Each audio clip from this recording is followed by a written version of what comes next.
Good Vach, this is Gabriel Jackson, and welcome to a new mitzvah.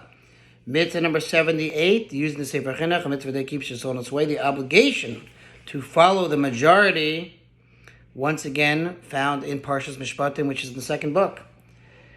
Says the pasuk, the actual verse, Acharei Rabim Lahatos, according to the majority shall the matter be decided. We are commanded to follow the opinion of the majority. The Chinuch explains that this mitzvah has two distinct applications. Number one, this law applies when a disagreement occurs between the sages regarding the proper interpretation of any law of the laws of the entire Torah. In this case, we are enjoined by this mitzvah to follow the majority opinion. And two, likewise, this mitzvah applies to the procedure for deciding a specific court case.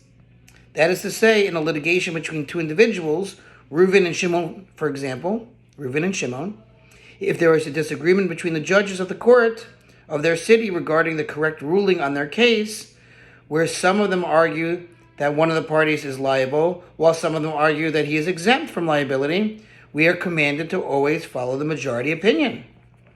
We are so commanded, as it is stated in Exodus, according to the majority shall the matter be decided. Indeed, the sages of blessed memory state explicitly in Bava Basra, the principle of following the majority is biblical in origin.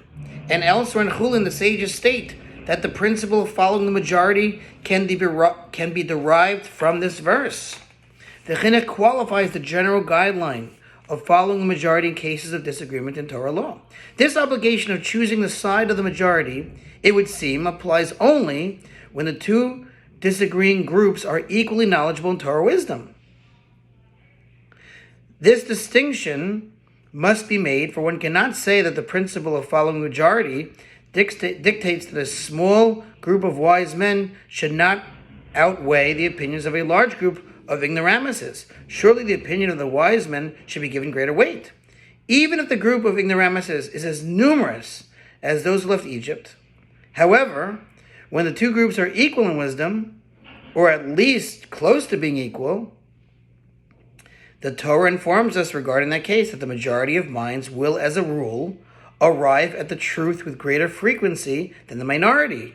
Furthermore, regardless of whether the majority does or does not arrive at the truth, according to the opinion of the individual who hears their decision, logic dictates that we may not diverge from the path set out by the majority. Okay, I think we'll pause here. And that was, again, the obligation to follow the majority, to sponsor a future mitzvah 36 100 of the gold. God willing, we'll see you tomorrow.